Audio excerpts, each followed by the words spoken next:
Check, check. Hey, everybody. Welcome to paper session 1B. We'll be getting started here in just a minute as soon as our AV is set up.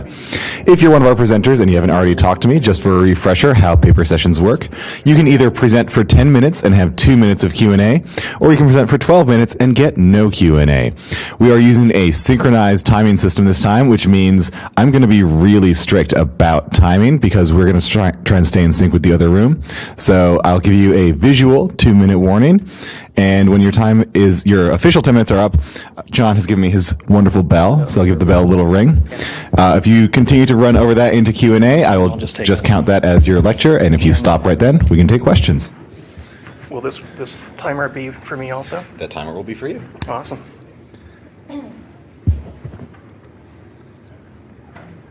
So do we have to start on time, or can I just go ahead and start? We should start on time because we're trying to stay synchronized. I see. Is this the only mic, too? No, it is not the only mic. And if you prefer a pin on me. Well, it's too late. I do, but whatever. I forgot about it. Should have asked earlier. We've got 7 seconds, John. Oh my God, that's so much more comfortable. Check 1, 2. Check 1, 2. So actually, we have a couple minutes of introduction, but we don't need to use all of those. I'll give you a little bit extra time that way, especially since your AV is already set up. Okay, so just unplugged this by hooking it around the keyboard tray. Oh, right there, okay. Okay, well, while Joe is fixing his lapel microphone, I would like to introduce our first speaker, who'll be talking about everybody's favorite lazy boys, sloths in the planetarium. So, Joe Childers from the Boonshoft Museum, please take it away. Okay, so we have a sloth at the Boonshoft Museum, and we put the sloth in the planetarium, and everybody goes wild. So what I'm going to be talking about today is how Stephanie and Patience and I have come up with a surprisingly, or maybe not so surprisingly, successful public outreach. So, where did this idea come from? Well, it started off, I realized that our planetarium has more capital expense than any other place in our museum, and also our dome is empty more than most other venues in our museum. So I was trying to think of ways that we could be indispensable to other departments. We understand that we drive attendance, but still. So I started collaborating with our education department, which I used to be a member of, and we had 2 programs. One was about fireflies, because I'd made a Digistar script that simulates fireflies, and then they would do a luminol chemistry experiment. And then we had another one with spectrum tubes. So the astronomy angle of that, and then you can pass out the glasses and the room can get dark. So those went really well. And so I thought to myself, well, what about an animal? We do have an accredited zoo on site. It's not large, but it's not non-existent either. So I approached Stephanie with this idea. And it didn't go over nearly as well as I thought it would. And it turns out that when I thought that Stephanie was reluctant or just cool on the idea and being polite, instead, she was juggling lots of things that I just had not anticipated in her mind. And so next, we're going to have Stephanie and Patience. And Stephanie is going to talk about the thought process and what her perspective on bringing a live animal into a planetarium is. So Stephanie is our curator of live animals, and she is she's a fierce advocate for animals, and she loves her own animals, and I think that will come through in this. All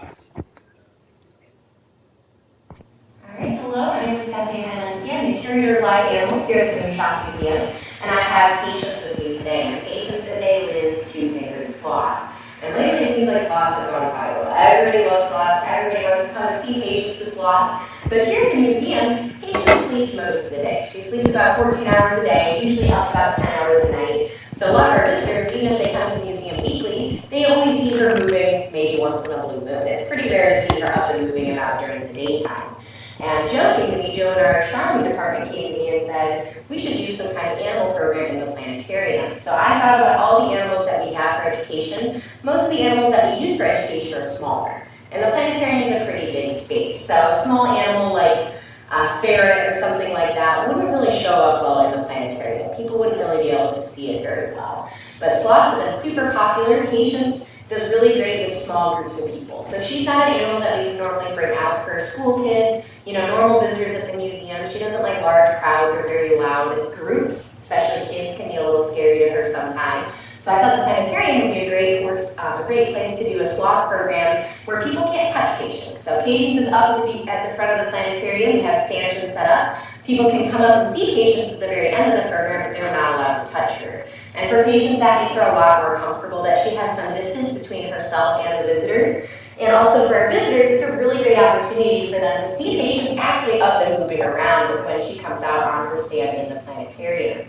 So what we did is we went ahead and found some kind of rainforesty type pictures and things like that to enhance the program. We say that we transform the planetarium into a virtual rainforest, and then Patience comes out and people are able to see her up close and learn a little bit more about her. And rainforests are in big trouble right now, so we thought it would be a great opportunity for us to raise awareness about rainforests and conservation, especially for sloths, and also a great opportunity for us to get people to come into the museum to see Patience, because we have a lot of people that will come to the museum almost just to see Patience. People are crazy about sloths, and those planetarium programs have been really, really successful in promoting Patience, promoting our zoo, and also promoting conservation as well. So it's been an amazing animal to bring out in our planetarium as far as safety goes. Some of our animals would not be safe to bring out in the planetarium. They might try to run off into the audience, and it is a big space, so some animals we wouldn't be concerned about. But Patience, luckily, sloths, she doesn't have a branch to grab onto. She's not going anywhere, so it works really well to bring her stand out in the planetarium. We just make sure that she doesn't have the ability to grab onto any overhanging bars or walls or anything like that, but she's one of our best animals to bring out, so she's slow and she's not really going anywhere anytime soon. She's pretty slow. So with the planetarium program, we thought it would be a way to raise some money for conservation. So we have been collecting donations for the Sloth Conservation Foundation, and so far, Patience has raised about $300 to help sloths in the wild. So our animals here in the zoo, we keep them here to keep them nice and safe and also educate people about the animals, but we also want to be helping their cousins in the wild as well. So Patience has been a great ambassador, a great way for us to raise money for conservation of wild sloths in the wild. So Patience has been a real rock star. It's been a great program for us. As people can see her up moving around, she's one of our largest animals, so she works really well in the planetarium so people can actually see her. When Joe and I first started talking about this, one of his concerns was they just got brand new carpet in the planetarium. He asked me if she's going to poop on his carpet. And Patience is one of the cleanest animals here at the museum, so she only poops about once a week or so. So with about 99.9% certainty, I told Joe, she will not poop on her carpet. She only poops about once a week, so it'd be pretty rare for her to poop while she's out for her planetarium program. So she's been a great hit, a great way to raise conservation awareness for our guests. And like I said, people do get to come up, see her up close and personal, and we've had lots of people, members that come here to the museum all the time that have never seen her face. So it's a great opportunity for people to see Patience up close and personal, awake, and learn a little bit more about her. So this was the lesson that I learned. This was the lesson that I learned, that it's the animal that is running the program, and we're just there to make it happen. And so let's recap some of the things that Stephanie had talked about in her video. So she's worried about the animal getting stressed. Patience is good with small groups, maybe not so much with large groups. And so that was one of the concerns that she had that led to her initial reluctance. Is it going to try to escape? Well, she explained why sloths are not going to try to escape. But she had horror stories of trying to chase it, for instance, a ferret through all of our fixed chairs in the dome. Will it draw a crowd? Yeah, not a problem. But let's say that you had a planetarium program on the tree frog, and yeah, that's not going to go over very well. But sloths, they do pretty well. Will the audience be able to see it? So our dome is a 50-foot dome, and we do have stanchions at the front, but that does take up most of our chair-free area, keeping some distance from patients. So this is the one program where the front seats fill up first, but Patience is large enough that you can see her. And lastly, all of the animals, especially the ones that are the animal ambassadors, the ones that can be taken out of their enclosures, they are all under a training regimen. And in fact, Stephanie is an expert trainer. That's how she started at the museum. And so whether this impacts the training makes a big difference. So that's what she's thinking about. Now here's what I'm thinking about. Lighting. Of course, this is no different than any other time when you have a live presenter with dome content. People don't understand that the contrast isn't like the ones that we have for a conference center contrast. And so what we ended up doing was we had the green lights around, we had the rainforest all dome like that you saw, and we've since updated that one with one that we borrowed from a Star Wars. So we now meet the sloth on Dagobah, but whatever, it looks the same. And then we dim the lights at the front of the dome when she wants to show graphics of some sort. Now, I was mostly joking when I was talking about that, but only mostly. And, it's a concern. I mean, the animal keeper is going to leave and you're still going to have the stain on your carpet, so there is that. And then we're all familiar with this. Oh, hey, I've got a great idea. I've got this great idea, and this one, and this one, and this one. And Stephanie's been pretty good about that, but you know what I'm talking about here. So, patience is like the perfect animal for this sort of thing. Will it get stressed? No, and in fact, she's getting used to crowds more and more, and this has been a real help in that. Will it try to escape? No, and who can't outrun a sloth anyway? Will it draw a crowd? Next question. Will the audience be able to see it? Now, the size of patience is about identical to the size of the hotel pillows that we have. So when she's on her stand, which would be about anywhere from this height to this height, everybody can see her. Will its training be undermined? Actually, Stephanie was trying to get her more comfortable with larger groups. And so this worked great. You might be thinking to yourself, well, that's nice for you, Mr. Accredited Zoo on Site. You can go walk 200 feet and watch a sloth do nothing whenever you're stressed. Well, it turns out that almost all of you are certain to have somebody in your community that's doing animal outreach. And they would probably love to get the publicity boost that doing a program at the planetarium would entail. And in the same way, you can get the publicity boost of being able to advertise that, for instance, a hawk from the rehabilitation center is going to be in our dome, or the canine police dogs are to come here. These are some of the things that I thought of, and perhaps you have other things that you can think of. So, in sum, I think that this is something that you can do even if you don't have a sloth. And it can be a good way for you to collaborate with other nonprofit organizations in your community. So here are a couple more of our pictures from it. This here illustrates how close the people can get. So the stanchion, there's the stanchion right there. And this is the same stand that you saw in the video. Do you have any questions or comments? So normally I'd run around the room to help with Q&A, but this is kind of a weird room to run in, so please just raise your hand if you have a question. Oh, all right. Perfect.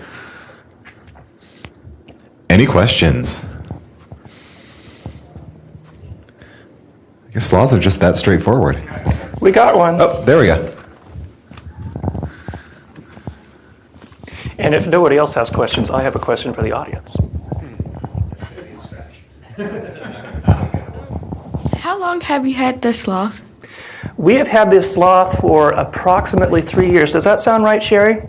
3 years. So Patience is the result of a breeding program within AZA, the Zoos and Aquariums Accreditation.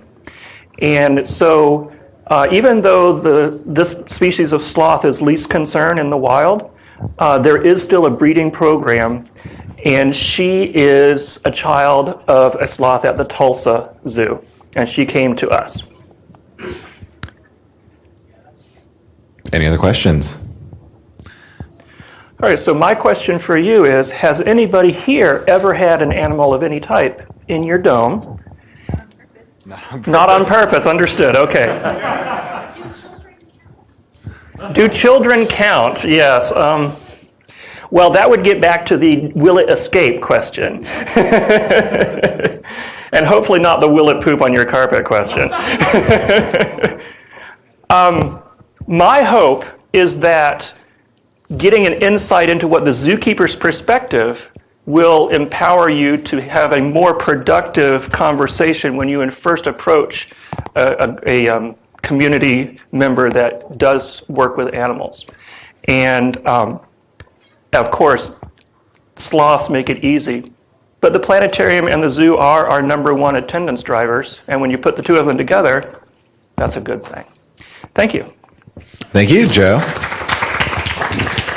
And this is really helpful because we're like perfectly on schedule now. So we have to allow a couple minutes for passing back and forth between the rooms, but we can get set up by like a minute and a half and give you some extra time too, Emily.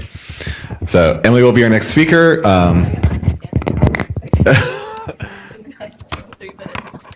And we'll resume here in paper session 1B in just a minute with Concerts Under the Stars, Year 2.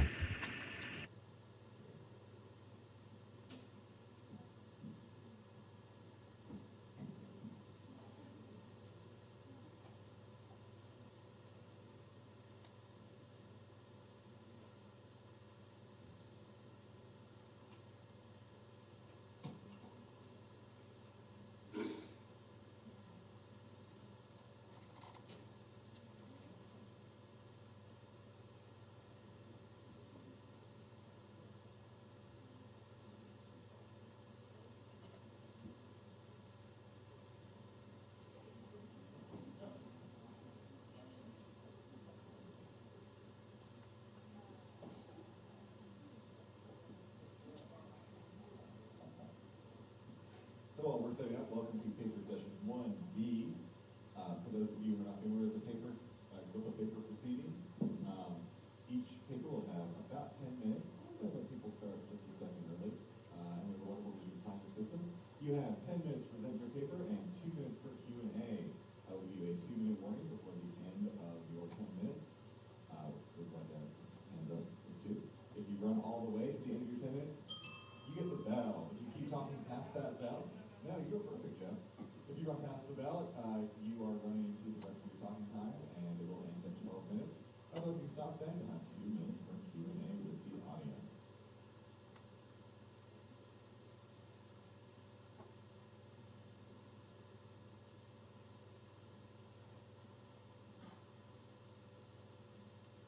While we're completing laptop setup, this will be the second paper I run, Concerts Under the Stars, Year 2 by Emily Roney from the Roger B. Chaffee Planetarium at the Grand Rapids Public Museum.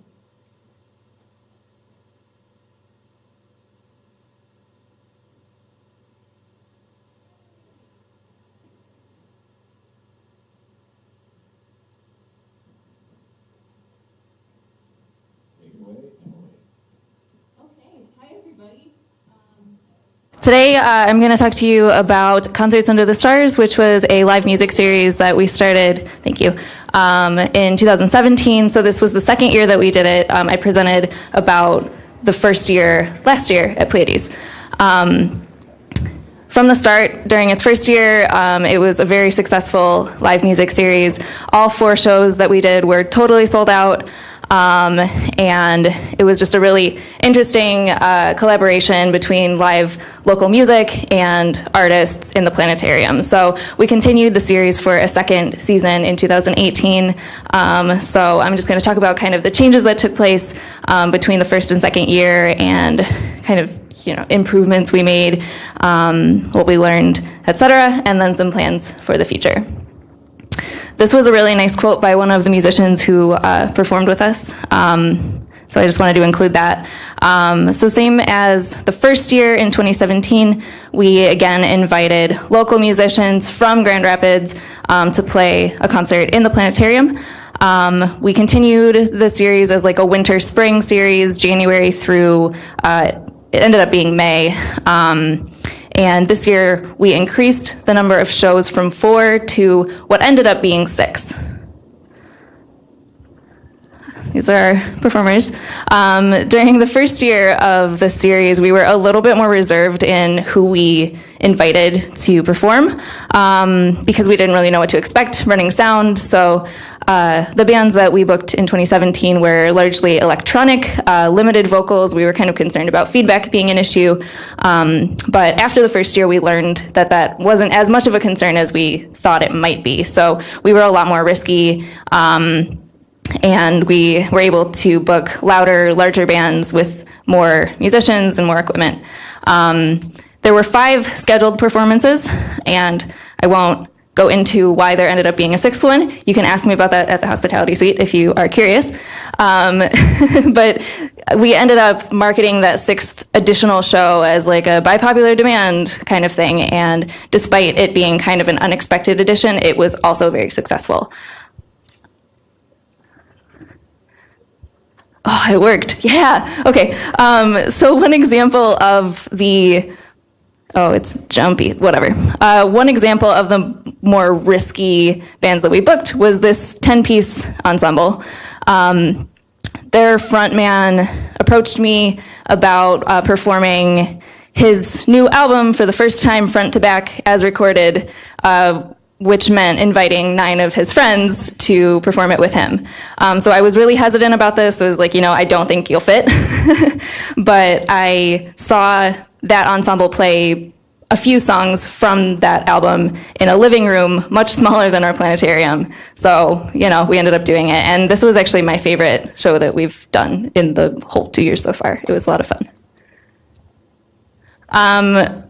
We don't have a huge amount of money dedicated to this series because it mostly breaks even, but we did invest in this life-saving piece of technology. John over here will attest to how convenient it has made our lives just having a snake. So we did spend a little bit of money to, again, improve the series and our efficiency in running sound by just getting a snake. It's great. We worked with 2 video artists this year. Nate Eisenga was a returning artist from the first year. He performed with us for all 4 shows in 2017. And his process for mixing video is like a live VJ kind of setup. So harvesting largely royalty-free video, mixing it live during the performance alongside the musicians using a MIDI controller. And then I worked with him a bit to adapt a lot of his rectangular content to work on the dome.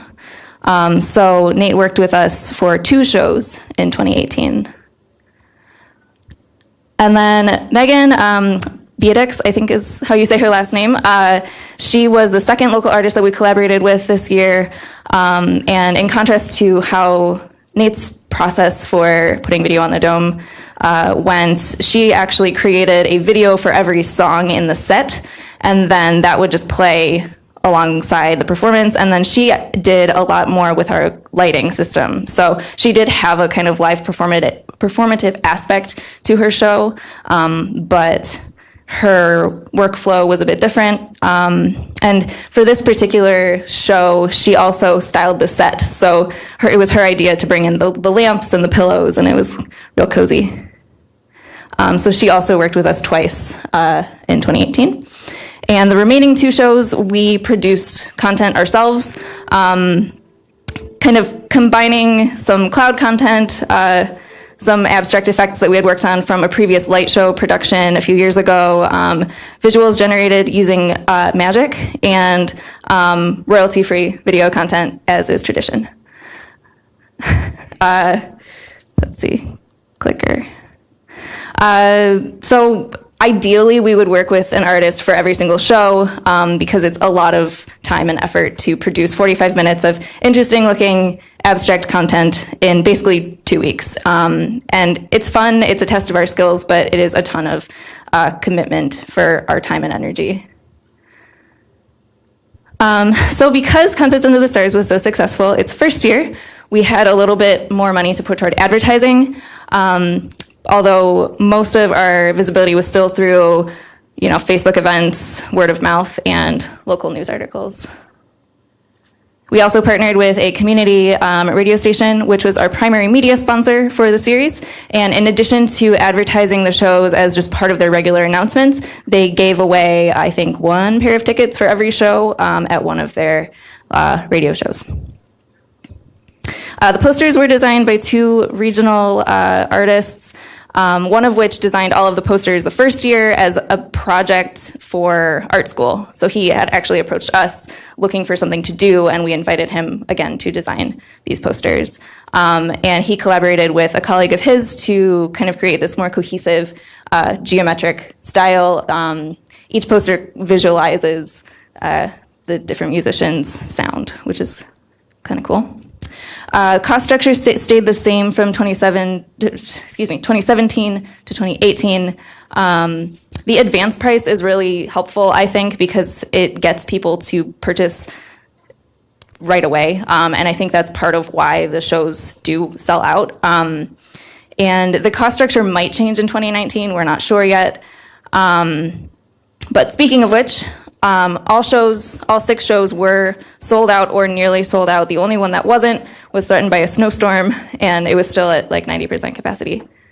So what's notable is that our attendance on a regular day, this is like an average Saturday, members versus non-members is pretty much balanced. But Concerts Under the Stars brings in a whole different audience, which is great. I mean, that's kind of the goal in any alternative event that you do at your institution. So, yeah, that's kind of a win for us. The structure of the show was the same as the first year. Doors opened at 6:30. Show started around 7:30. We had a bar available with like beer, wine, and soda.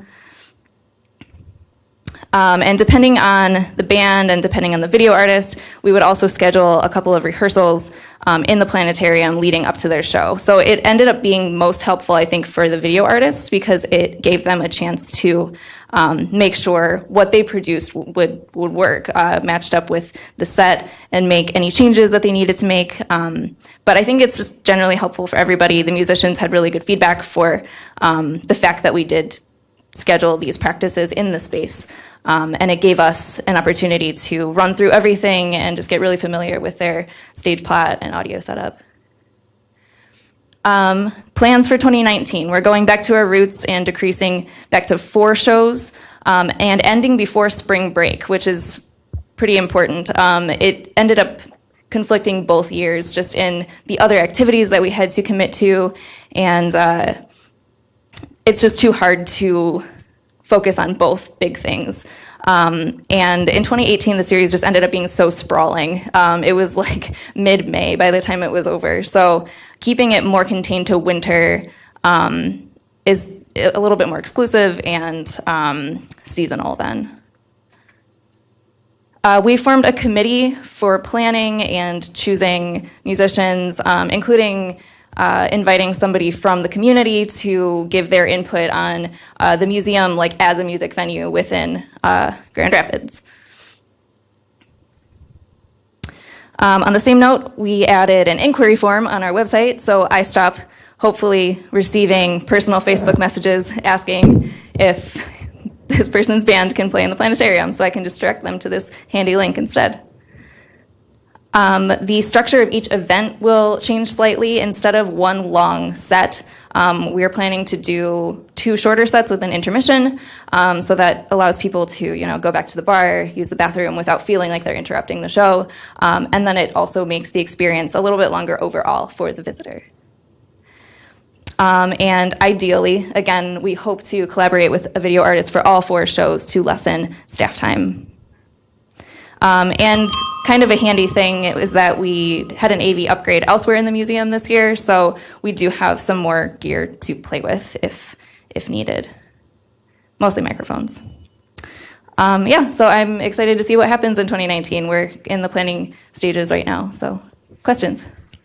All right. We do. Yes, we do offer a stipend for musicians and video artists.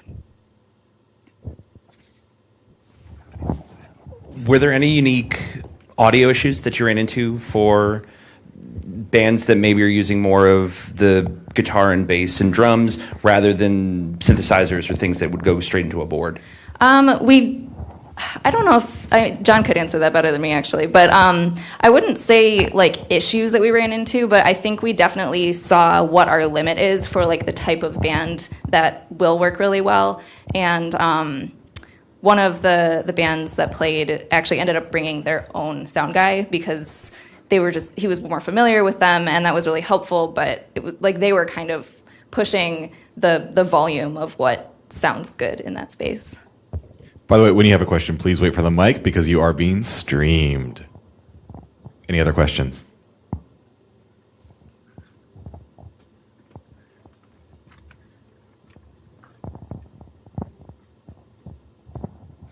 Hey, Emily. Hi. My question, I would like to do this kind of thing in our planetarium, but our administration's kind of like, their picture of when we do a concert is like a mosh pit and rowdy dudes and alcohol everywhere. Did you have any crowd control issues?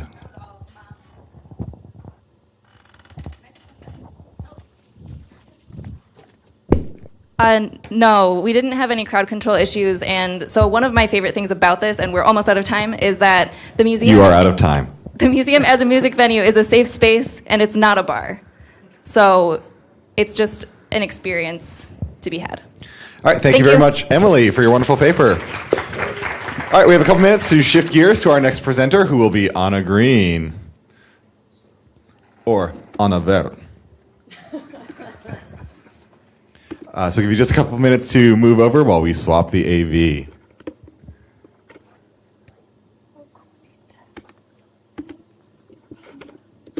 I have to give this back to Joe. Yes. I don't know where he is.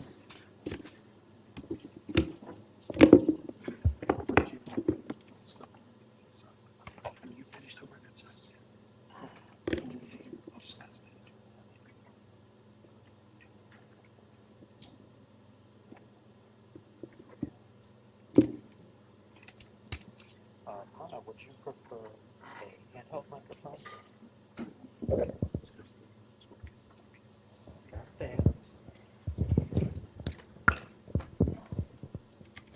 We're getting set up here. I just want to say bienvenue to Session de Papier.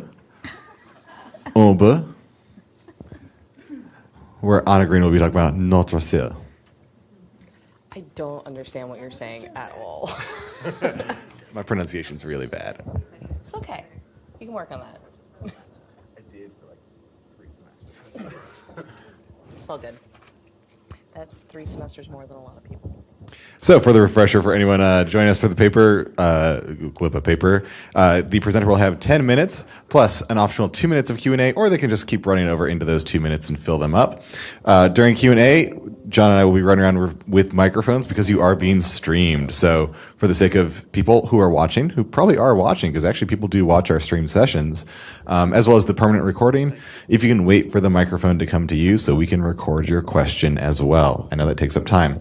And if you're ready, I can give you an extra minute right now. Okay. All right. Anna Green will be talking about Notre Ciel. Donc, bonjour, madame, messieurs, et bienvenue. Aujourd'hui, je voudrais discuter notre séance en français, Notre Ciel, au planétarium James S. McDonald. So I'm not gonna make you listen to that bilingually the entire time. But I would like to talk to you today about our new show that we did last year, which is Notre Ciel, and it is a complete French immersion show. So my slides are going to be bilingual, so if you care to read the French, go right ahead. So I want to talk to you a little bit about why this came to be, and how, if you would like, you could do it in your own dome, and hopefully some things that I learned that can help you. So first of all, Why? Why do I have knowledge to talk about this? Because I decided in college that being a French major was a good idea. So that's me. I have a BA in French studies. I also minored in German. And then I was like, well, I don't know what to do with that. So I went back and I went to grad school. First, I actually got a K through 12 license, and then I went back to grad school and got a degree in museum studies. So all my favorite things kind of mushed together into this experience. So why would I want to bring a world language into the Dome? Well, again, like I just told you, I majored in French and then I never did anything with it. So this was an opportunity to do that selfishly. But we actually have the opportunity to do something unique. So when it comes to second language learning or second language acquisition, the input is incredibly important. So a lot of times we do that classroom experience, and it's a lot of je suis, tu es, il est, nous sommes, vous êtes, ils sont, and it's a lot of rote memorization depending on who your teacher is. But if you can get a good input, a good non-classroom input, that's going to help a lot. It's going to give you a good intake, and it's going to give students an opportunity to also hopefully produce better output. And this is going to hopefully get them to learn the language faster and be more confident with it as well. Also, the planetarium is a safe environment because, hey, nobody can see who's talking. So if you invite them to respond to you in French, they're going to be more likely because their classmates aren't going to know who's talking, and they're not going to have to be scared of mispronouncing things. This is also an opportunity to bring in a new audience. So in St. Louis, we actually have a French language immersion school. It's called the French School. And so we reached out to them, and I was like, hey, I actually have a license to teach French, so if you want to bring your kids and do this, that would be great. And they kind of freaked out a little bit, and we're like, yeah, let's do it. So we had this option to bring them in and give them this experience where they aren't being taught the language. And it gave us a partnership with the new school, and it gave us a new, I hate to say it, but a new revenue source. So this gave them an opportunity, the second language learners, a new opportunity, but also this helps for native speakers. So if you have native speakers who come to your dome, and maybe you're not in an area where there's a lot of French speakers. I just happen to be that weirdo that did French instead of Spanish. But if you have a Spanish speaker in your dome, this is also an excellent opportunity. And for the native speakers who come in, it can make them feel a lot more welcome. And also it gives you a chance to tap into a new part of the tourism industry. So if you have a Chamber of Commerce, you can chat with them and get them to help advance your new show. And we do actually periodically get large groups of visitors from Canada or France, usually with students who are hesitant to respond in English, so they have that option to shout out in French if they want to. Also, it's an opportunity to learn about new cultures. So some of you may know, I think I heard somebody talk about it a little bit yesterday. We know the Big Dipper is the Big Dipper, but in France they know it as La Casserole, and in Germany it's Der Wagen. So we all have different names for it. And then we can talk about how, thanks to the IAU, we have the standardized version, which is Ursa Major, or the Big Bear. So it's kind of cool just to see how we all see things differently, but we all can see the same thing as well, and bring in that cultural aspect too. So how do you make the show flow? So first of all, the emphasis should be on the language and using it, not talking about it, which in the planetarium, that's a lot easier for us to do than in a classroom, obviously. But it can be tempting, especially if you have those teacher skills and you do speak a foreign language, to want to just correct maybe what they're saying. Don't correct them. This is a safe space for them to explore the language. And the best part about this is that if you are modeling correct language for them, or your speaker is modeling correct language, they're more likely to start taking that input, and when they produce output that is incorrect, they're more likely to start self-correcting and fixing it. So again, the intake that they get is going to help them with more meaningful output, which is just the coolest thing when you hear one of them go, ah, and they correct themselves, and you can tell, even in the dark, that they're super proud. So that's the first thing. But really, you can just follow the science standards for your area. And again, focus on the content and use the normal speech patterns for the second language. Don't dumb it down for them. But also do keep in mind the standards for their level. Don't go teaching them, about title locking if they're in kindergarten and, that kind of thing. Keep it simple if they're in kindergarten, obviously. So that goes with know your audience, which really is rule number 1 for any show.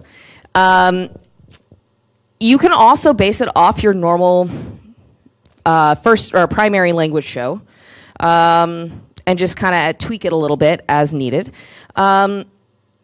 Beginner versus advanced vocabulary, if you can talk to the teacher beforehand, obviously that's going to be the best thing because you're going to know where the students are. You can give some pre-activities to help bolster their vocabulary as well, because it does help. There's only so much capacity for processing, and if all of their processing is going to trying to comprehend what you're saying, they're not going to necessarily take in the astronomy, which is part of the goal. Have patience. You may need to give them extra wait time, and I know that's something that we may have a hard time with in the Dome because we have X amount of time, particularly if you're in a public institution and you have to finish your show in 25 to 30 minutes and pump through new people through your Dome. But that wait time is critical for them. That gives them a moment to work out what they want to say and make them feel more confident in responding to you. So if you increase that wait time, that's going to help them a lot. And also there's opportunity, even if you're not expecting it, to do bilingual shows. So you may have an audience that some of them don't speak French, but all of a sudden you get a group of kids in there that are learning French. And the teacher finds out at the last second, oh, you speak French. Great, can we do that? So this is an opportunity to have everybody comprehend. You can invite the kids who are learning French or the native speakers, whatever it may be, to respond to you in French, Spanish, whatever language you're using, and also your native English speakers to respond in the way that they're comfortable as well. And so we actually used that this year. Unfortunately, the class that came in 2017, the teacher felt that they weren't able to come again because she had a mixed class. There's also a Chinese school as well. And so she had kids who were learning Mandarin, and she had kids that were learning French. And so she felt she couldn't take them because of the kids learning Mandarin. But there was another teacher who wound up showing up, and we were able to do a bilingual show. And so the kids speaking Mandarin, obviously I couldn't help them with learning their second language, but they could respond in English. And the kids learning French got a chance to get that input and produce output. So there's still ways to work around and help everyone and get them the astronomy content, which is, of course, the main purpose of why we exist. So it's been met with a lot of positive feedback at our planetarium, both by native French-speaking groups and by students. Some big things to pay attention to. You should talk to your scheduling department. Make sure they know that there may be only one person on staff who speaks any foreign languages, and they need to make sure that you're going to be there when they schedule the school to come in. That's important. And also there needs to be proper notification from the box office. So for us as a public institution, if a school books the show, unless they book out the entire 200 seats, then we allow the public to come in. So the first time we actually did this show, we had a couple members of the public choose to come in. They didn't care it was in French, and they actually were one of those people, I'm sure you've all heard them, oh yeah, I took a year of French in high school and I don't remember anything, but I could understand a lot of what you were saying. So that, of course, feels good. But you want to make sure, because you want them to come in and halfway through be like, I don't understand what's going on. Why can't I get a refund now? Unhappy people. So prepare a script in advance, and normally, I want to keep going. Normally, we, at least in the McDonald Planetarium, we don't read from scripts. We don't memorize scripts. We maybe have some bullet points that everybody has to hit for standards, and then we all do our own shows. However, what I discovered in preparing for this show is that despite having 9 years of French, in those 9 years, the only astronomy vocabulary that we ever learned was sun, moon, and stars. So I had to do a lot of research prior to ensure I was going to be modeling proper French grammar and vocabulary for them. So in the end, writing out a script in advance, just like if you were going into a classroom, I know when I was student teaching, they had us write scripts in advance for our lessons for the day. We never used them, but doing it in advance does help you to have that in your mind for also modeling proper language. Communicate with the teachers before the show so you can understand their level of comprehension. That cannot be said enough. Also, their comprehension of astronomy. Marketing.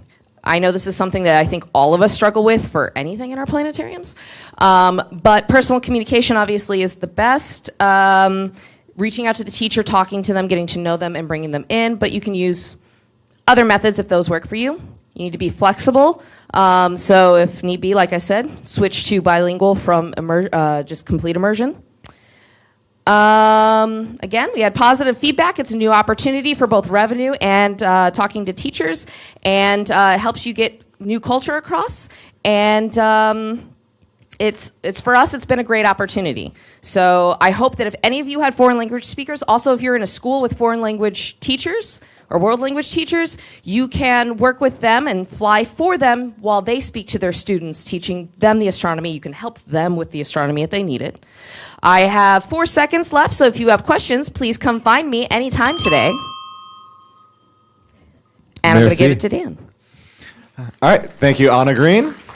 No time for questions, of course. And our next presenter will be Gary. If you're ready to set up, telling us about the domes of Western North Carolina.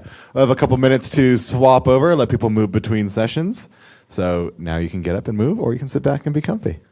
Fun facts. That went faster when I did it by default.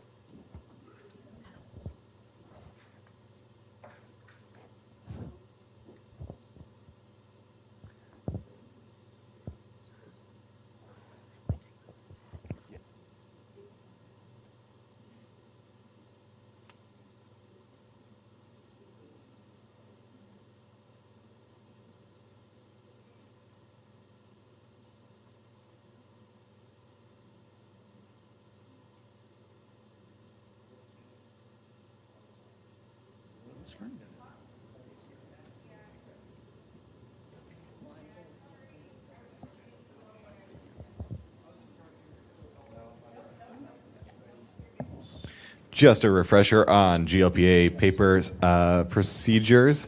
The presenter will have 10 minutes to talk and 2 minutes to either continue talking or to do Q&A. Presenters get a 2-minute warning, and then when they run over time, they get the bell. During the Q&A, should we have time, please wait for a microphone to arrive to you because we are streaming and recording the session. And if you talk into a microphone, we can record your question. Are you ready, Gary? I am ready. Well, in that case, I can give you an extra minute. So, everybody, Je suis préparé. Please welcome Gary Lazik, who will be talking about the domes of Western North Carolina. Thank you, Dan. Am I in the UP yet? I've been driving some 16 hours. I ought to be in the UP. I guess not yet. Madison County, Iowa is famous for its bridges, thanks to a novel, a film, and a Broadway play.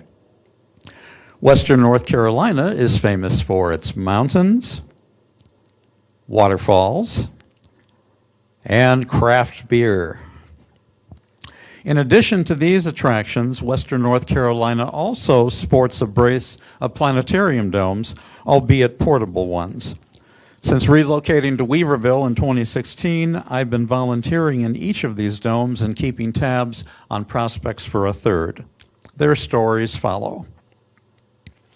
In the early 1960s, as part of its new communications network, NASA constructed a 200-acre facility with twin 26-meter radio telescopes near Rosman, North Carolina, in the Pisgah National Forest. Dedicated in 1963, the Rosman tracking station began playing a vital role in communication with piloted orbital spacecraft like the Gemini capsules. It even figured prominently in transmissions to and from the Apollo 11 spacecraft and the groundbreaking Apollo-Soyuz test project in 1975.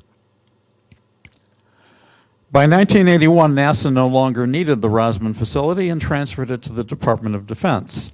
The DoD used it to monitor transmissions to and from Russian spy satellites.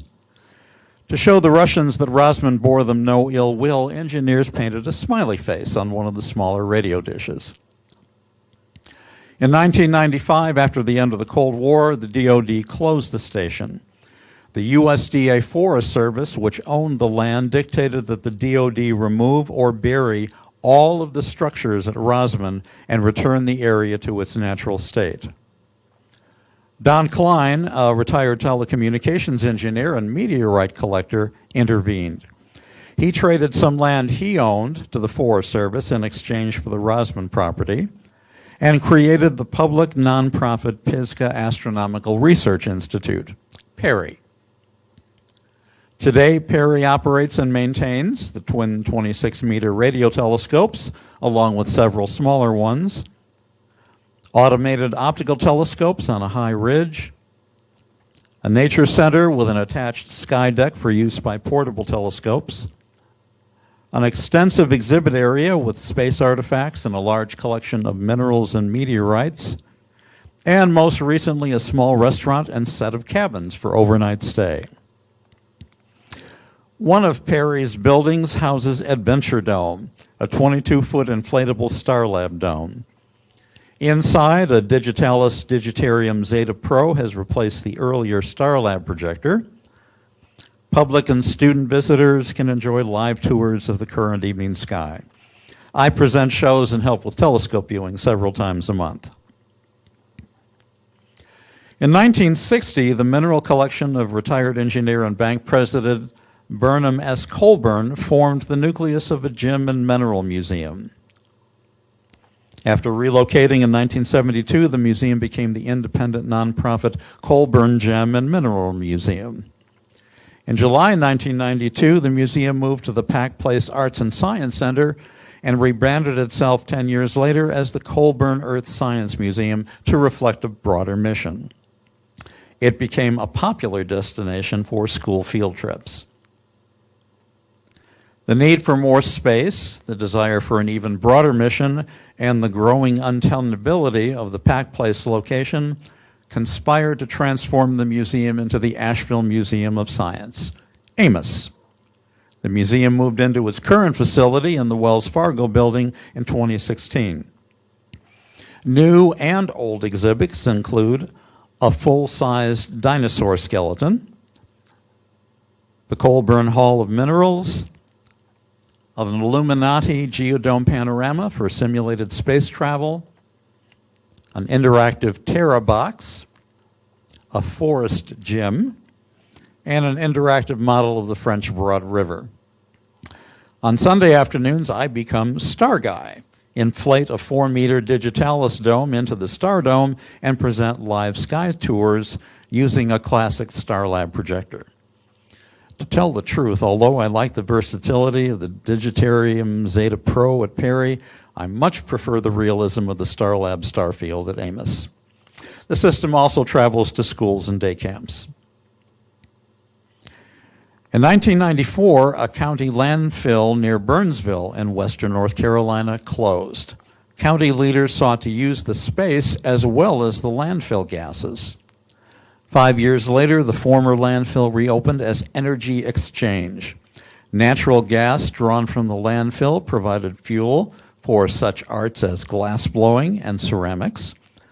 Solar panels provided heat for a greenhouse, as well as electricity for the buildings.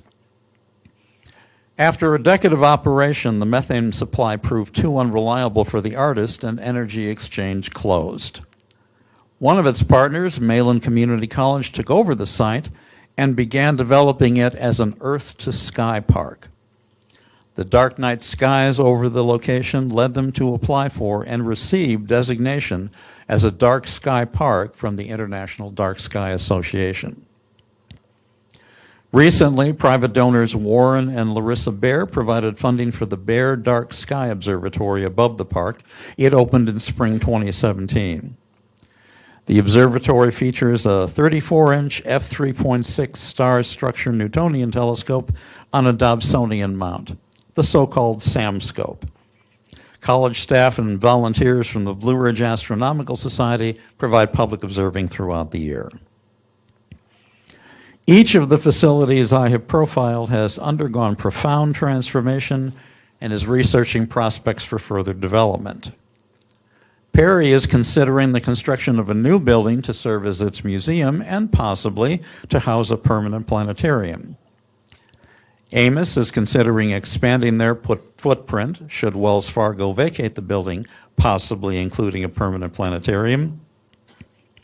Finally, Malin Community College is considering the construction of a permanent 63-seat planetarium within one of the Earth to Sky Park buildings.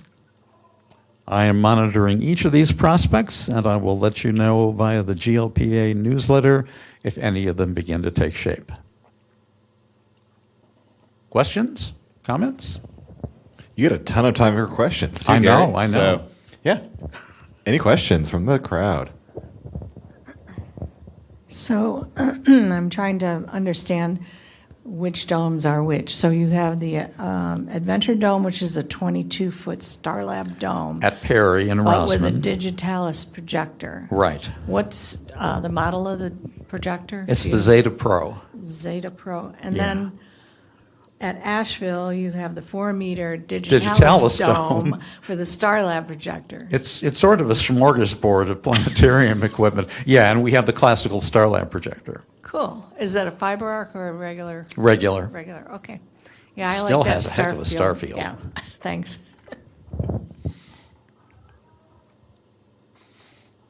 Going once.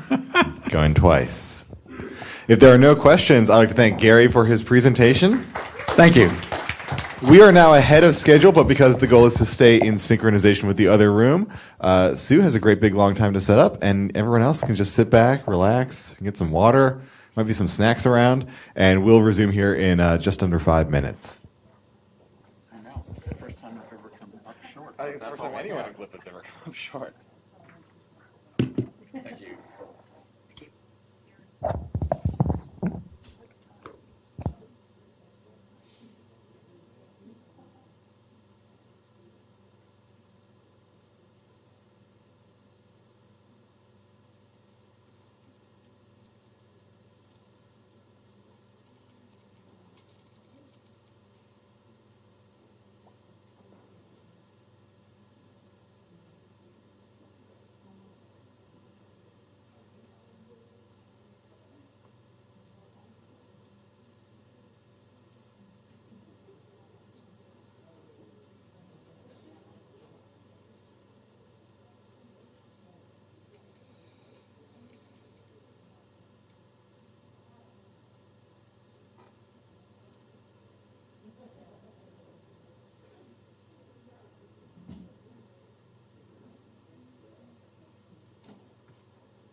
Oh, really? Do you want the clip-on one?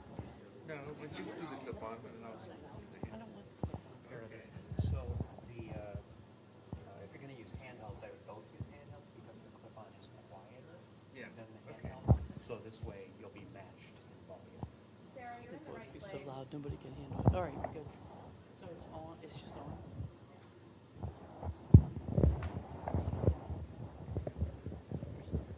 Is there a chance to dim the lights for just a minute so we can show It's not my control. funny thing? During the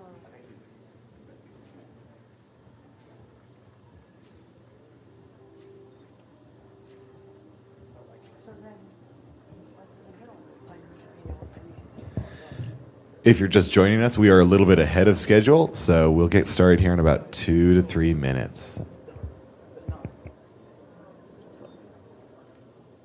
Thank you.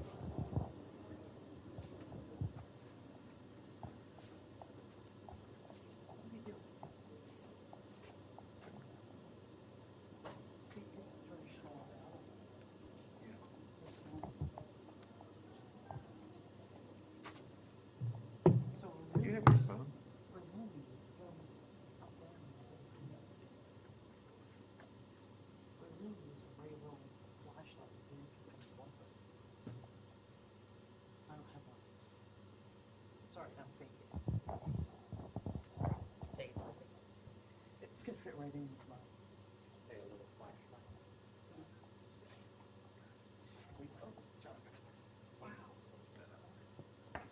I am so torn about our new, like our rebranding, because I really hate our new logo. I really like the color palette. Because it's not blast you in the face target ring. But you don't like the, no, it's generic and boring, and I swear somebody else already has that as their logo, except that it's attached just because they don't care. It took away all of the, all the culture of the songs and the logo. And I get it, it's been cool for the kids, but Sometimes that's not the best view.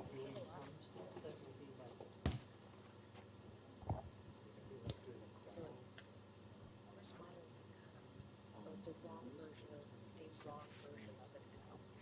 Yeah.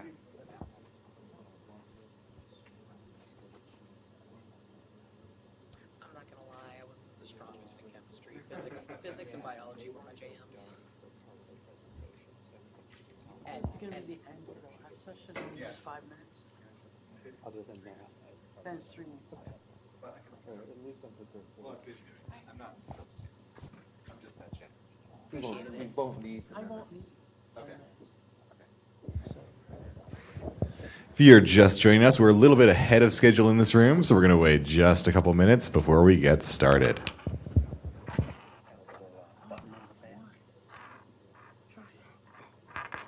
Yeah, don't shine it in your face. Try it over here.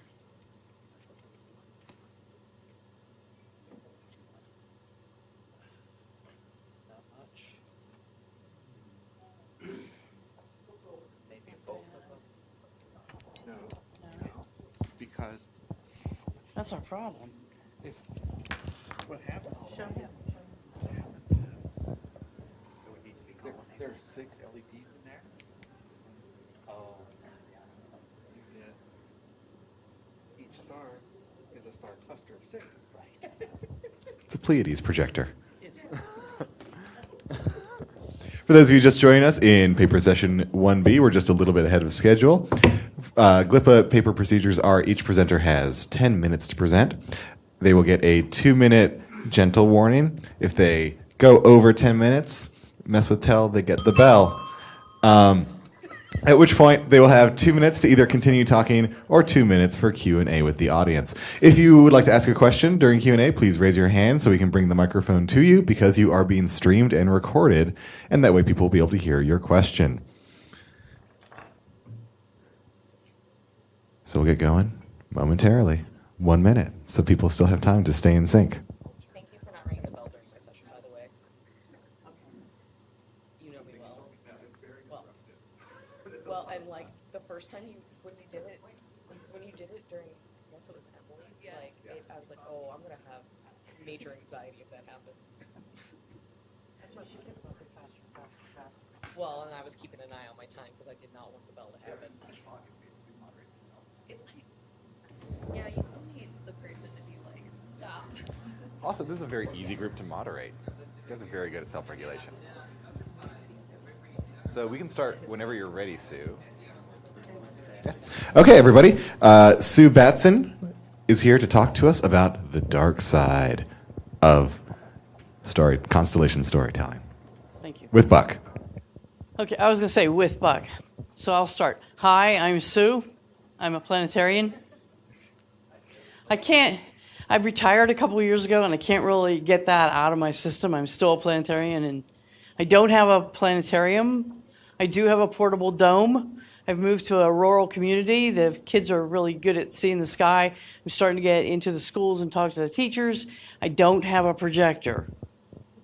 So next week, and I had planned to have this finished before this conference, but it turns out, for reasons that you'll understand later, this is going to be next week that the lesson is going to happen. But we are going to the school with the planetarium and no stars. So we decided, we talked to the teacher that we hooked up with is I would call her a librarian, but I think she's a information technology specialist. I believe that's her title. So she sees the kids in all grades in the elementary school, K through K1. It's her schools are 1st through 5th. Okay, 1 through 5. And as a librarian, she gets to see the kids once every 2 weeks. And her schedule is based on having to travel to different schools, different elementary schools, and it's based on allowing the grade homeroom teachers to have prep time. So she gets one class of each grade. There's 2 classes in each grade. One class of each grade on one day, and then the next week she gets the other class of each grade.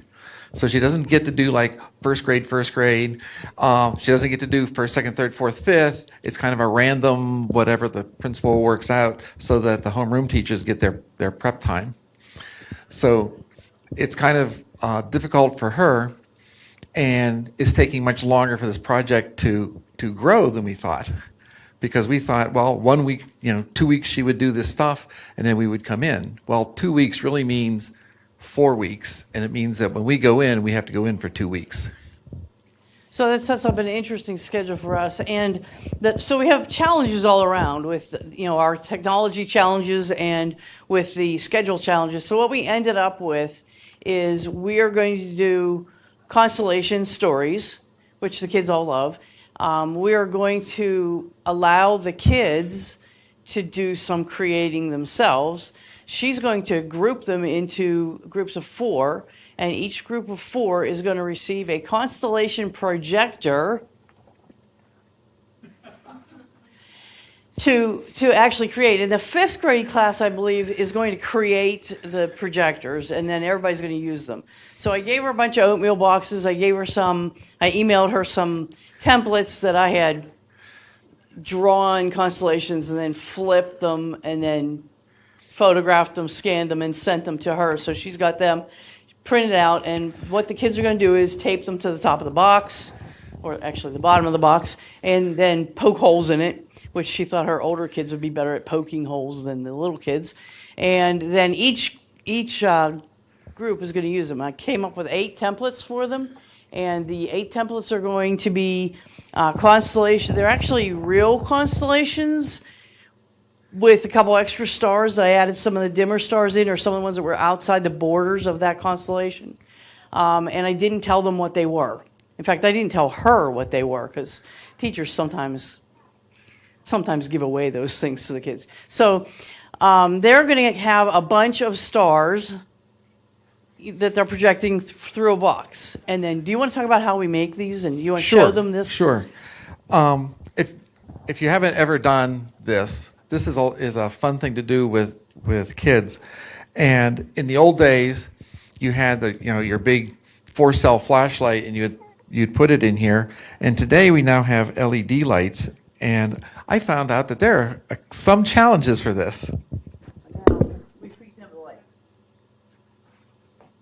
Okay, so this was our first shot. My first shot was, here's a really nice bright flashlight. I thought, wow, that'll work really well. However, it turns out, if I can get this bright enough to shine. Can we see them at all? Like it's hard in a not dark room, but do you see that since the flashlight is a cluster of lights, every star is a cluster of stars? So this is a really great physics lesson, but we're not teaching diffraction right now, so that's not going to work. So that box of flashlights I gave her, I think I'm going to have to reclaim them and try again, perhaps a visit to a dollar store or something.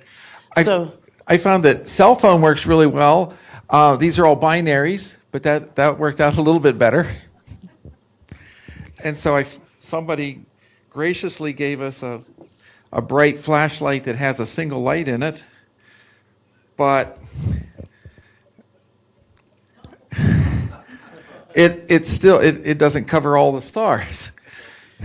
So yeah. Yep. So I think it's a trip to the dollar store to buy the old-fashioned battery with the D cells and we'll be all set with that because probably $1 a piece. I can get those, and we'll be doing that, I guess, before the end of the week. Okay, so we have these projectors, and the kids are going to make them. Once they do that, they're going to see their stars. And like I said, I cheated and added a couple extra stars and didn't tell them what they were. So they have to connect the stars into some kind of a constellation and write a constellation myth. So this is sort of helping them with their writing requirements. The myth has to have dialogue in it. So that's one of the things that the librarian wanted. So the myth with the dialogue. Now we have 4 kids in the team. One kid is going to, when we visit with the Planetarium Dome, we're going to set it up in the gymnasium in the school, and they're going to come in. Each group of kids is going to shine their flashlight through their projector. One person shines the light and keeps the stars up on the sky or wherever they want them. One person is going to take the laser pointer and connect the stars. They're going to practice this before we get there.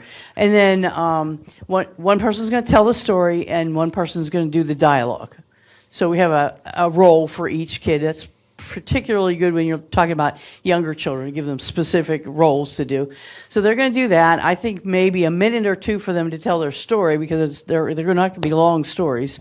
And then the librarian is going to make sure of that. And then I will tell them the Greek-Roman story that goes with that and point out, these are actually the stars that go with the standard constellation that you're looking at. And then I'm going to try to have enough time to tell them a second story from a different culture using the same stars.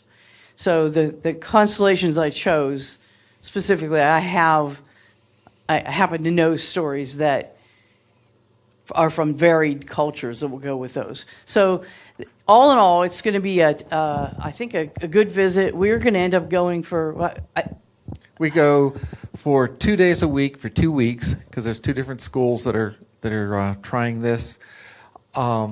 The first and second graders, we're just going to do some fun stuff with them in the dome. It'll be a dark place, and we'll talk about sun and moon and things like that. The third, fourth, and fifth graders will bring their own stories, and we'll see how that goes. And like we said, we thought this was going to be finished by now, but I guess you'll have to come back next year and we'll tell you how it turns out. So something to do when you have nothing. That's basically what we're doing. Okay, that's it. We're done. Any questions? And you have a lot of minutes for questions, so if anyone has a question, shoot your hand up. All right. I know you're up front, Sue, but technically, I want to go first.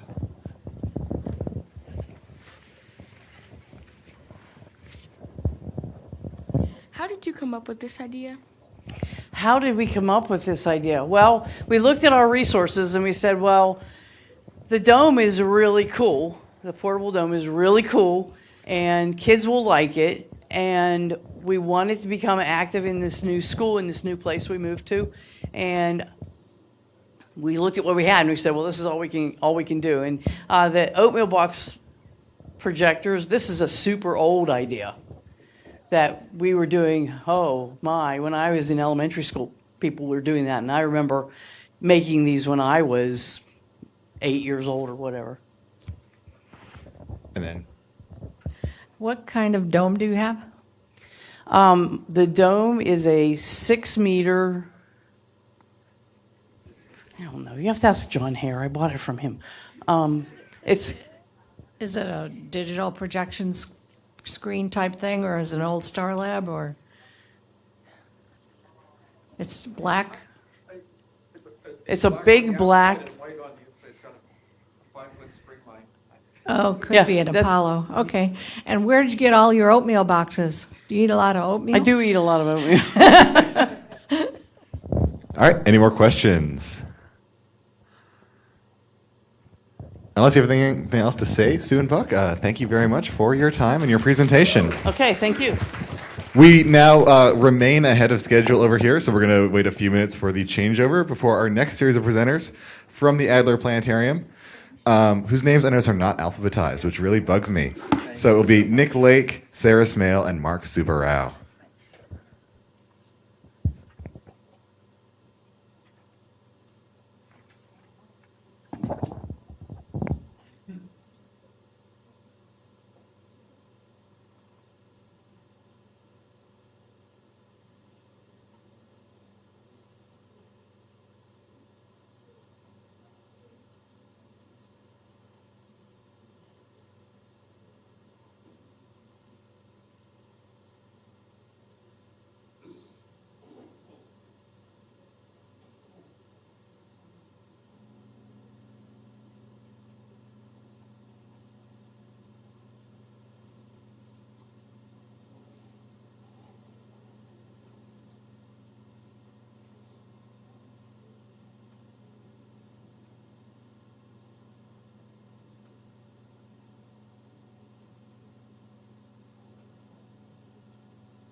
HDMI?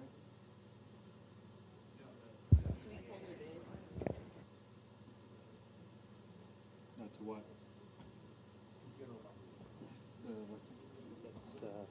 It's in the web browser here. Oh, that one. Laptop one.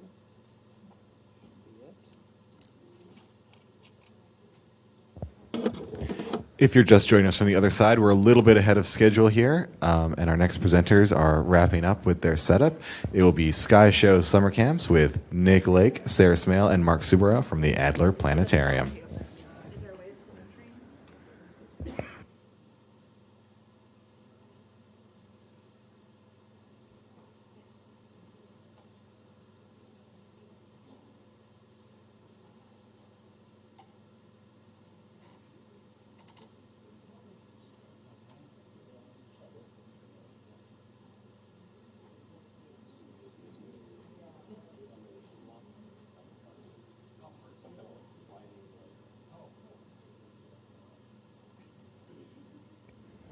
While everyone's getting comfy, just my last refresher of the day, GLPA paper sessions are 10 minutes long.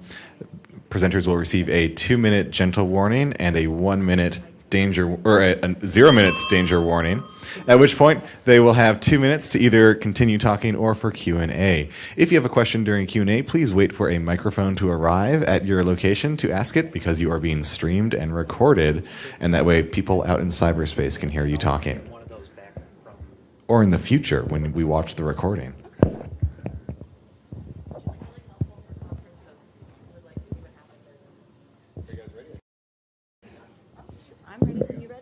Okay, with that, we will start our final paper of session 1B, Sky Show Summer Camps with Nick Lake, Sarah Smale, and Mark Subarow from the Adler Planetarium. Good morning. So I run our summer camp program, and we've done 2 years of this Sky Show summer camp, and it is my very favorite. There's a lot of nonprofit and for-profit competition in Chicago. So to find Adler's place within that market, we really focus in on those really unique, can't do it anywhere else in the city experiences, and we have the best dome. So we do our Tech Camp Sky Show. It's a 1-week, Monday to Friday, 9 a.m. to 3 p.m., 16 kids entering 6th through 8th grades. We've got 3 main goals for the week. It's that the campers learn and do all aspects. Whether they love presenting or not, they're going to speak. Whether they love programming or not, they're going to get their hands on the computer. They get to interact with the experts, and they get behind-the-scenes access, which is very coveted by the parents in particular. And each group is going to create a final product that is unique and watchable. Not perfect, watchable. I'll talk a little about how we make this camp work, and then I'll turn it over to Nick and Mark to talk about how they bring their expertise to the camp. You can see our schedule here. It is pretty intense. We've hit on a few things that ensure that at the end of it, we've got shows that are ready to go, and participants who are confident and proud of their work. First, we're really clear about expectations and the timeline. We try to give the campers just as much autonomy as they are able to handle, and we let them decide, oh, I need a break now. No, we really need to be focusing on this now. Some groups are great at it. Some need a little more structure, and we provide that. Second, this is camp. Sometimes a kid's late. Sometimes they don't come at all. That is one of the big reasons why every participant learns and does every part. Imagine if on midweek, Wednesday, our primary programmer doesn't come in. We'd be in some trouble. So we make sure that they all can do everything. In terms of how we divide up that work, we like no more than about 5 kids per group. Otherwise, there's just not enough hands-on time for each child. And no more than 3, otherwise they're really struggling to get their work done. Third, again, this is camp. The kids are on summer break. They are there to have fun. So we make sure to break up the day. We do a long lunch. We build in time for really active games. We either visit an exhibit or see a show every day. And we make room for other fun activities, whether scheduled or unscheduled, throughout the day. That really reduces the pressure on them. This can be a high-pressure situation for them, so this reduces the pressure, makes things a little lighter for them, keeps it fun. Fourth, testing in a dome space is essential. Let's see if I can get one more there. Whether that is your standard dome, whether you have a mini dome or a portable, some sort of domed space where they can see the show as it's going to be is essential. Middle schoolers are not abstract thinkers.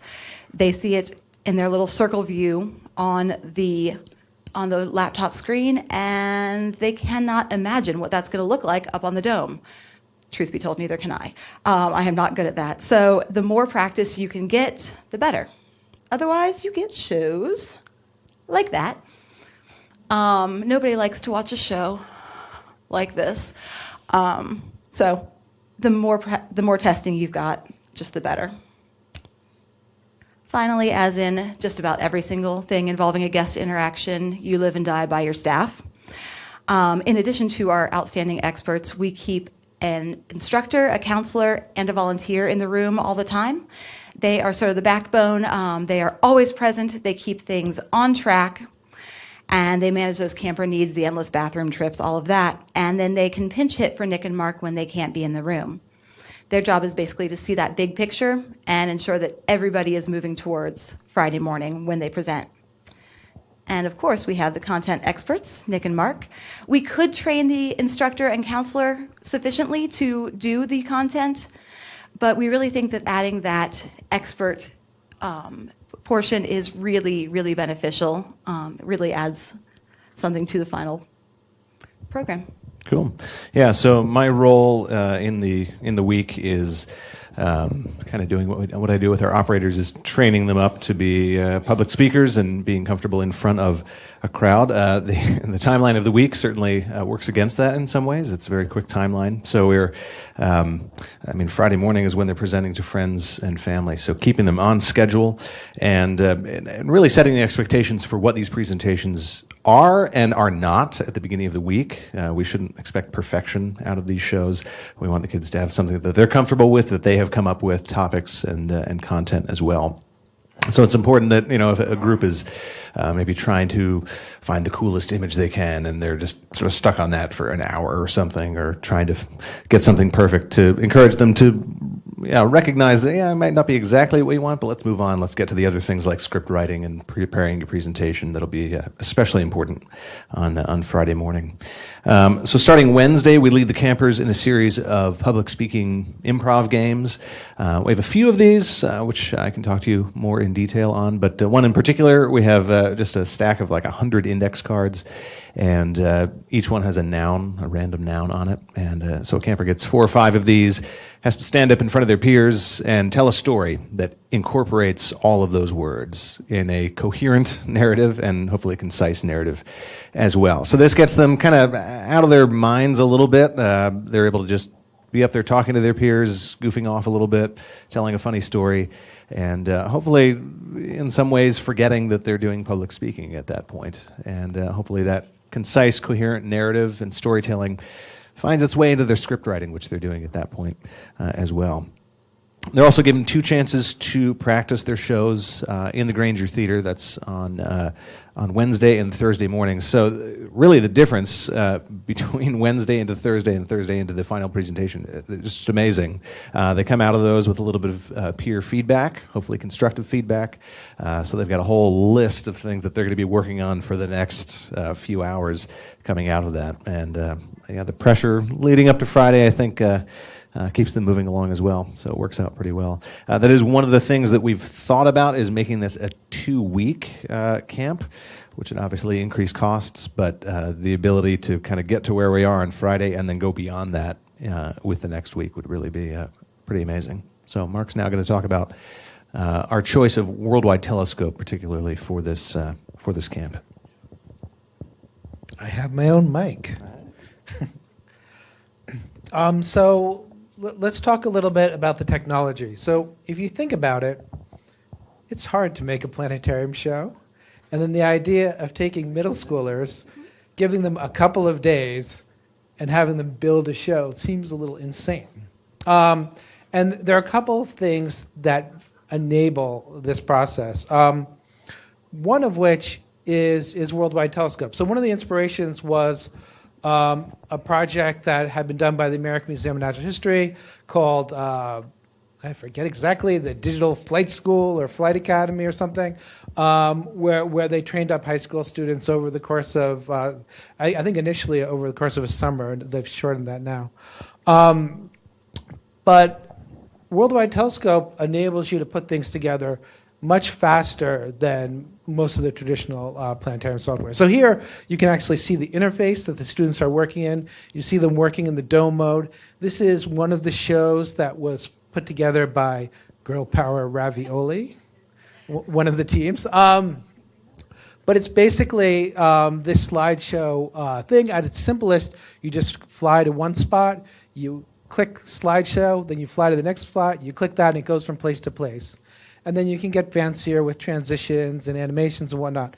But you can start doing things really fast. So we have basically an hour session with them explaining the software, but they're going with it and they're running really fast. So that's great. A couple of other things is you can play back this content in a couple of different ways. You can play it directly in your dome. We actually initially just tested the laptop, taking in the fisheye, low-resolution fisheye image and projecting that on our Digistar system. If you have it set up in your dome, you can run Worldwide Telescope directly. But if you don't have it set up, you can also render to files. And we actually, one of the harder parts technically is we've been doing that last year. So we actually freeze their content Thursday afternoon, we render it out, we encode it, and then we play it back for their parents Friday morning, which is a bit of a challenge. Here you see one of the nice projects that did, actually these. I'm always amazed at how engaged these kids are. So this group came in really wanting to tell the story about light pollution, and the focus was pretty unbelievable. But what really makes this work is just the power of that Friday morning when their friends and family come and watch that show on the big dome. And it's pretty incredible. And the idea that, what they created is shown there. And the big thing is, I think the takeaway that we like for you is that this is really something you should try and do. It's not as hard as it may seem. It's a powerful experience for the kids. They learn about science and astronomy. They learn about public speaking. They learn about writing.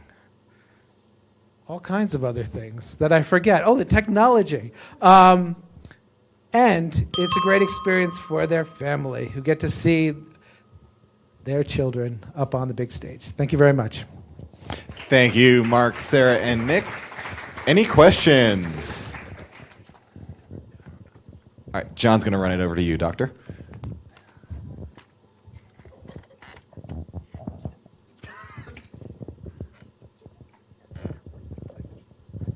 I was just wondering if you could give us some examples of the subject matter for some of these shows and how the kids come up with their ideas for it.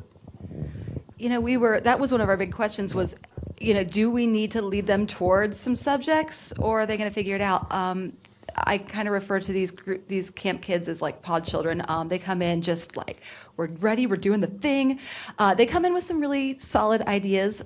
We've only done it for 2 years. Both years we've had a constellations show, and it tends to be the girls who gravitate towards that, liking the story aspect. Our light pollution one was one where that child has been working with the Astronomical Society in Chicago and is super high into light pollution interests. So he came in like, this is what we are doing. Basically, day one, we go, okay, what are you interested in? Oh, cool, that sounds a lot like this kid. Go talk to them. And by lunchtime on Monday, we've got some ideas. Always a black hole show. Always a black hole show, yeah.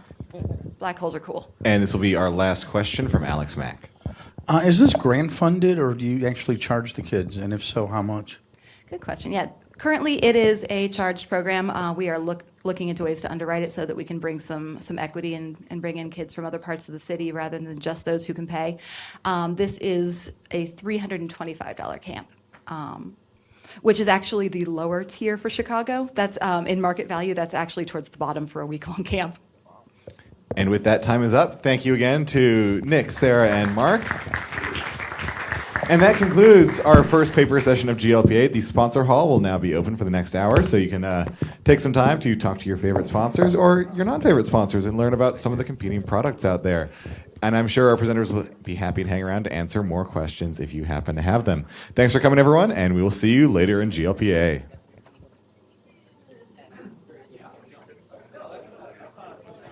Also, I might mention that if you need a snack or something, there is some food, some bagels, as I'm eating right now, and some other things like that down at the place that was kind of, the little food place that was kind of near where we were this morning. There's a place, and that food is free for everybody. And also, there are some soda fountains out there in the lobby that you are also welcome to have as much of that as you want. I don't think else to say. You're the host. So thanks for coming, everybody.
Yeah, February 15th, which is 2 days after Dan Tell's wife is due February 13th.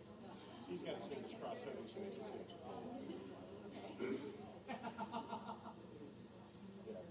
We're just this weird group of people. Yeah. Valentine's Day. Our youngest daughter is born on 8/8. Oh, nice.